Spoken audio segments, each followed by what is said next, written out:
Hey babes, we need to talk about the inspection period. Now, the inspection period by default is usually 10 days unless otherwise negotiated on, but there's two main mistakes that I see people make during the inspection period that I think we should probably go over just so you can avoid them when you go under contract. The first, which is very common, I myself had this misunderstanding before I got into the industry, and that's that the inspection period is just 10 days to get an inspector into the home, make sure everything's good, and move on. Well, that's not entirely true. The inspection period is your time to do your due diligence, right? Go full on FBI mode. Talk to the neighbors, Google crime stats, confirm the square footage of a home if that's something important to you. Check anything and everything that matters, right? I tell my clients the MLS is more of an ad, not a gospel. So research and investigate. Now, the second mistake I see far too often is people sending in the BINSR too soon.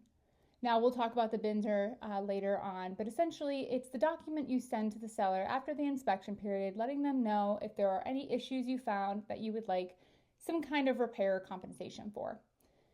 Now, the issue is people don't realize that the moment you send the BINSR in, you've canceled and voided the rest of your inspection period.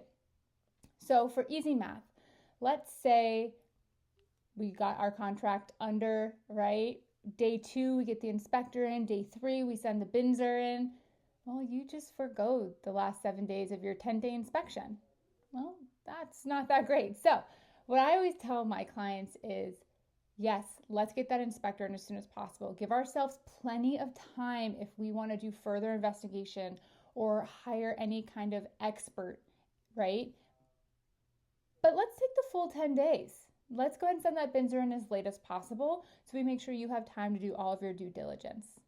Now, a very valid and fair question I get asked when I talk to my clients about this is, okay, if it's more than just hiring an inspector, what else should I be looking for? I'm nervous I'm going to miss something.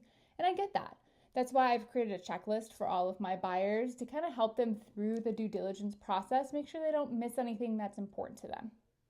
Now, keep in mind, your agent cannot legally do any of this research for you. So think of them more as a source for resources. We can help guide you to places, give you phone numbers to the zoning for the city, but it's your job to do the research. So take your full 10 days, research everything that matters, and let's make sure we get you that home you want.